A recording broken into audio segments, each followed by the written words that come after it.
Car రెంట్‌కి తీసుకుని సరదాగా బయటికి వెళ్ళాలనుకుంటున్నారా? అయితే వెంటనే ఈ నెంబర్‌కి కాల్ చేయండి. హాయ్ హలో నమస్తే welcome back to Suman TV. ప్రస్తుతం మనతో పాటు ఉన్నారు పబ్లిక్ స్పీకర్ రజనీ రమ గారు. నమస్తే మ్యామ్. నమస్తే నవీన. మ్యామ్, రోడ్డు మీద మనం వెళ్తుంటే ఎవరైనా లిఫ్ట్ అడిగారు అనుకోండి, ఇస్తాం కదా. అవును, ఇవ్వాలి కూడా. పాపం అయ్యో అక్కడ దింపేద్దాం, మనం ఖాళీగా వెళ్తున్నాం కదా బండి మీద, వెనక కూర్చోబెట్టుకోవచ్చు అనుకుంటారు. కానీ ఈ మధ్య కాలంలో హైదరాబాద్ సిటీలోనే అమ్మాయిలు లిఫ్ట్ అడుగుతున్నారు. లిఫ్ట్ అడగడము, ఎక్కిందాక ఉండాక వాళ్ళని పక్కకి డైవర్ట్ చేయడము, అక్కడ తీసుకెళ్ళి బ్లాక్మెయిల్ చేయడం, నాకు డబ్బులు ఇవ్వు అట్లా అది ఇది అని చెప్పేసి. అంటే హైదరాబాద్లో కొంచెం అక్కడక్కడ మనం చూస్తున్నాము. ఎందుకు ఇలా తయారవుతున్నారు అంటారు లేడీస్ ముఖ్యంగా చూసుకుంటే? అమ్మాయిలేనా, ఆంటీలు కూడా, అంటే ఏ వయసు కూడా అనర్హం కాదు. అన్ని వయసుల వాళ్ళు డబ్బు, ఎక్స్ట్రా డబ్బు కోసం మార్గాలు ఎంచుకుంటున్నారు. Second income. ఒకప్పుడు అమ్మాయిలు అసలు లిఫ్ట్ అడిగేవారు కాదు, ఇంట్లో కూడా చెప్పేవారు, ఎవరన్నా పిలిస్తే అటు ఇటు వెళ్ళకమ్మా, అంకులైనా సరే స్కూల్ నుంచి దింపుతానంటే రాకు. ఎందుకు ఇప్పుడు పెళ్ళిళ్ళు అయిన తర్వాత కూడా ఎక్కడన్నా మనకు తెలిసిన వాళ్ళే, అయ్యో నడిచి వెళ్తున్నావమ్మా లిఫ్ట్ ఇస్తాను రా, మన ఇంటి పక్కింటి వాళ్ళే దించుతానంటే కూడా ఎక్కేవాళ్ళం కాదు. ఎందుకనంటే అది భార్యాభర్తల మధ్యన గొడవలు వస్తాయి. పరాయి మగాడి వెనకాల ఎక్కి వస్తావా లేకపోతే వెళ్తావా, నీకు అంత అవసరం ఉంది, అసలు నువ్వు ఎందుకు వెళ్ళావు, ఇన్ని వచ్చేవి కదా. అది చాలా అంటే అసలు ఉండేవి కాదు. అప్పుడెప్పుడో ఆ మధ్యకాలంలో కొంచెం తక్కువ ఏదన్నా ఎమర్జెన్సీ అయితే ఉండేది. ఇప్పుడు ఏంటంటే మోసాలకి డబ్బు సంపాదించడం కాదు, ఊరికనే కష్టపడకుండా డబ్బు సంపాదించాలి. అంటే ఇది ఎలా తయారంటే సోమర్తనం అనమాట, ఒక నేర ప్రవృత్తి, ఆ మెంటాలిటీ. ఇప్పుడు డబ్బు బాగా ఉంటుంది అందరి దగ్గర, ప్రతి వాడి దగ్గర బ్యాంక్ బ్యాలెన్స్లు ఉంటున్నాయి. ఇప్పుడు ఎలా అవి దోచేసుకోవాలి, రకరకాలు. ఇప్పుడు వ్యాపారస్తులు కూడా చూడండి, రోడ్డు పక్కన అనేకమైన అమ్ముతున్నారు. వాళ్ళు ఏం చేస్తున్నారు, వాళ్ళకి ఒక లెక్కపత్రం ఉండదు, ఆ రేటుకి దానికి ఒక లిమిటేషన్ ఉండదు. వాడికి తోచిన రేటు ఆ ఫ్రూట్స్ మీద, ఆ వస్తువు మీద పెడతాడు. మనకు కావాలని తీసుకోలేకపోతే మాట్లాడరు, బోర్డు పెట్టి కూర్చుంటారు. మహా మాట్లాడితే చెప్పేసి సెల్ ఫోన్ చూసుకుంటాడు, మాట్లాడు. అంటే ఎవడి రేటు వాళ్ళది. ఎందుకంటే నేను దీనికి ఒక క్యాప్షన్ పెట్టుకున్నా, నాకు నేనే పెట్టుకున్నా. ఎందుకంటే ఈ ఏరియాలో ఇంతమంది ఉన్నారు కదా, ఓకే, వాళ్ళందరి జేబుల్లో డబ్బులు నా జేబులోకి వచ్చేయాలి. క్యాప్షన్, వాళ్ళందరి జేబుల్లో డబ్బులు నా జేబులోకి వచ్చేయాలి అని నేను ఒక క్యాప్షన్ పెట్టుకున్నాను. వాళ్ళ ఉద్దేశం అలా ఉంటుందండి. ఇంకా చూడండి, అంత రేటు పెట్టినప్పుడు మనం వెళ్ళి ఏదైనా ఫ్రూట్స్ అయినా తీసుకుంటుంటే వాడి చేత్తో వేస్తుంటాడు, అతను వేస్తుంటాడు.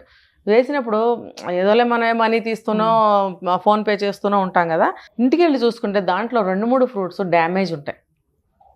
అంత రేటు పెట్టినప్పుడు ఈ మోసం మంచిదేనా? అంటే ఈజ్ ఈక్వల్ టు మీ డబ్బులు నా దగ్గరకు వచ్చేయాలి. నా దగ్గర కుళ్ళువి, మంచివి, పుచ్చువి అన్నీ సేల్ అయిపోవాలి. నీ డబ్బు మొత్తం నాకు వచ్చేయాలి. అంటే 2 విధాల మనమే నష్టపోవాలి. అంటే మనిషి కష్టపడకుండా మోసం ద్వారా ఎక్కువ సంపాదించాలనుకోవడం. ఇప్పుడు మీరు అడిగింది కూడా ఇలాగే ఉంది. ఈ లిఫ్ట్ అడగటం జరిగింది రీసెంట్గా.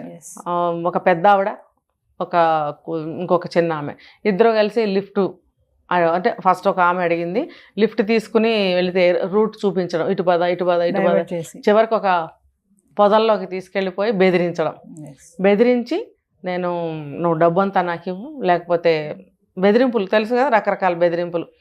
అతను భయపడిపోయి డబ్బు ఇవ్వడము, మళ్ళీ వెళ్ళిపోయిన తర్వాత మళ్ళీ బ్లాక్మెయిలింగ్ ఫోన్స్ వెళ్ళడము, మళ్ళీ డబ్బు అతని అకౌంట్లో డబ్బు జరిగాయి. డబ్బు అంతా కూడా కలాస్.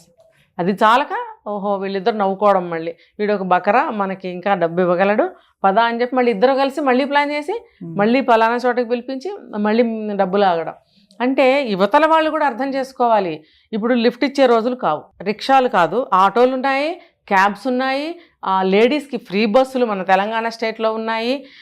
ఇంకా వాళ్ళు ఎలా వెళ్ళాలంటే అలా మెట్రోలు ఉన్నాయి, అన్నీ ఉన్నాయి కదా.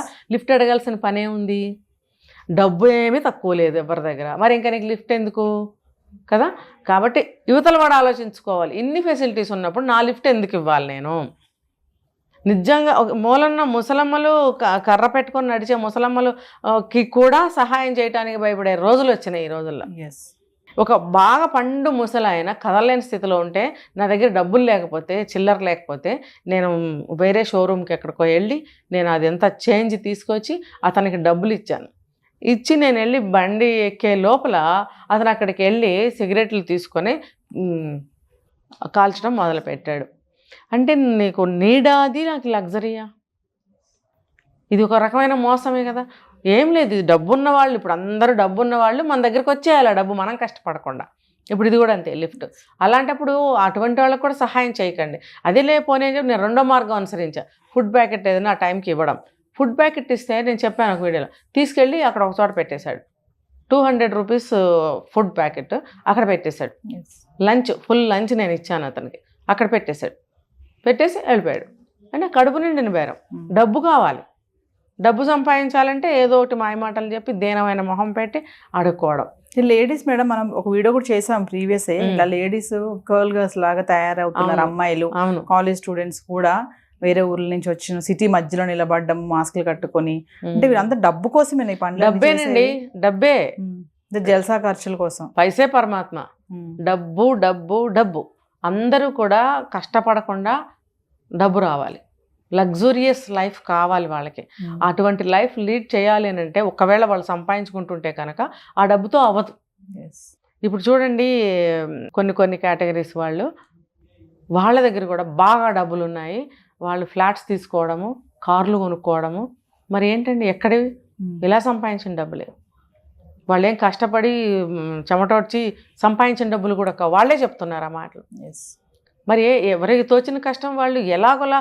మనసుంటే మార్గం ఉంటుంది. మన పద్ధతి మార్చుకుని మనం ఒక పద్ధతిలో వెళితే, ఒక మార్గాన్ని ఎంచుకుంటే, మనం నిరూపించుకోగలిగితే మనకి ఎక్కడైనా సరే ఒక పని పుడుతుంది, మనకి మన మీద వాళ్ళ కన్సర్న్ కలుగుతుంది, మనకి ఒక ఉపాధి కలుగుతుంది అనేది ఆలోచించే స్థితిలో ఎవరూ లేరు. ఎలాగోలా వేరే మార్గంలో మోసం చేసైనా, దౌర్జన్యం చేసైనా, ఎలా అయినా సరే డబ్బు సంపాదించాలని ఒక మోటివ్ కనిపిస్తుంది వాళ్ళకి. అంటే పాపం అమ్మాయే కదా అని లిఫ్ట్ ఇస్తే అంతే అంటారు. అంతేనండి. సమస్యలు సినిమాల్లో మనకు చూపిస్తున్నారుగా, ఎవరో పొడి చేసి రోడ్డు పడేసినట్టుగా, అయ్యో గవగబ వెళ్తే అది ఎంత కలర్ వేసుకొని పడుకోవడము, లేచి వాడిని అటాక్ చేయడం చూస్తున్నాం కదా. ఇవన్నీ కూడా అవేర్నెస్. మొన్న రీల్స్ కూడా ఎవరో చేశారు. ఏంటంటే లిఫ్ట్ అడిగితే ఒక ఆవిడ ఎక్కించుకొని ఆవిడకి కత్తి పెట్టి పీక మీద భయపెట్టడము, ఆవిడ కొంచెం ధైర్యంగా ఎదుర్కొని అటాక్ చేయడము, తర్వాత ఇది ఊరికనే మేము రీల్స్ చేస్తున్నాం అంటే ఇది అవేర్నెస్ కోసం చేశారు. ఇలా ఎవరు లిఫ్ట్ అడగండి. లిఫ్ట్ తీసుకుంటే ఇలా జరగచ్చు, జరుగుతున్నాయి అని కాదు, జరగచ్చు. అంటే కొన్ని చోట్ల కొన్ని జరిగాయి కాబట్టి ఇలా మేము చూపిస్తున్నాం. కొంతమంది ఏమంటున్నారు, తెలియని వాళ్ళకి తెలియజేస్తున్నారు, మీరు చూపించడం వల్ల ఇంకొంచెం ఎక్కువ అవుతున్నాయి అని. లేదు, మనకి 3-4 జరిగాయండి, అవి వెంటనే జనానికి తెలియజేస్తే వాళ్ళు జాగ్రత్తగా ఉంటారు. ఇంకా 5వ వాళ్ళు ఎవరు కూడా అందులో మోసంలో పడరు అని మేము చూపిస్తుంటే తెలియజేస్తున్నాం అంటారేంటి? తెలియజేస్తున్నాము, ఇలా జరుగుతున్నాయి, మీరు అందులో పడకుండా జాగ్రత్తగా ఉండండి అని తెలియజేస్తున్నాం. దీనికి ఆ నేరాన్ని మాకు తెలియజేస్తున్నారంట. తెలియచేయొద్దు, గుడ్డిగా కూర్చుందాం అందరము, మన దగ్గరికి వచ్చే వరకు కూడా మనకు అర్థం కాదు, అప్పుడు తెలుస్తుంది ఒక్కొక్కళ్ళకి. ఇప్పుడు బ్యాంకులో కూడా ఎన్ని మోసాలు జరుగుతున్నాయి, అది సైబర్ నేరాలు ఎన్ని పెరుగుతున్నాయి, మన డబ్బుని ఎన్ని రకాలుగా మన అకౌంట్లోంచి తీసేస్తున్నారు. మరి ఫోన్ రింగ్ చేయంగానే మనకి అదే వినిపిస్తుంది కదా మెసేజ్, మీరు ఇలా చేయండి, స్కామ్స్, వీడియో కాల్స్ తీయకండి, లిఫ్ట్ చేయకండి, ఎన్ని చెప్తున్నారు వాళ్ళు. ఎందుకు చెప్తున్నారు? మరి నేర్పిస్తున్నారా వాళ్ళు మనకి?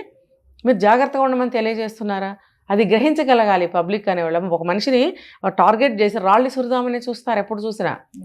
అందులో అంతరార్థం ఏంటి, మనకి ఎంతవరకు ఉపయోగపడుతుందని ఆలోచించే పరిస్థితి లేదు. మరి అలాంటప్పుడు ఇటువంటి సిచ్యువేషన్లో లిఫ్ట్ ఇవ్వాలా అని ప్రతి ఒక్కళ్ళు ఆలోచించాలి. చెప్తే అర్థం చేసుకోరు, అంతే, లిఫ్ట్ ఇవ్వకుండా పోదాం అని అనుకున్నారనుకోండి, కొన్ని నేరాలు తగ్గుతాయి. అయ్యో పాపం ఆడకూతురు, పాపం ముసలమ్మ అనుకుంటే ఏమో, ఆవిడ నిజమా ఉండొచ్చు, అబద్ధం ఉండొచ్చు, ఆవిడ విషయంలో ఏమైనా జరగచ్చు. అంతగా ఏదైనా ఉంటే ఒక అంబులెన్స్కి ఫోన్ చేయొచ్చు, అంబులెన్స్ వచ్చి చూసుకుంటారు. వాళ్ళు నిజంగా రక్తంలో పడి ఉంటే అంబులెన్స్ని యాక్సెప్ట్ చేసి వాళ్ళు వెళ్తారు.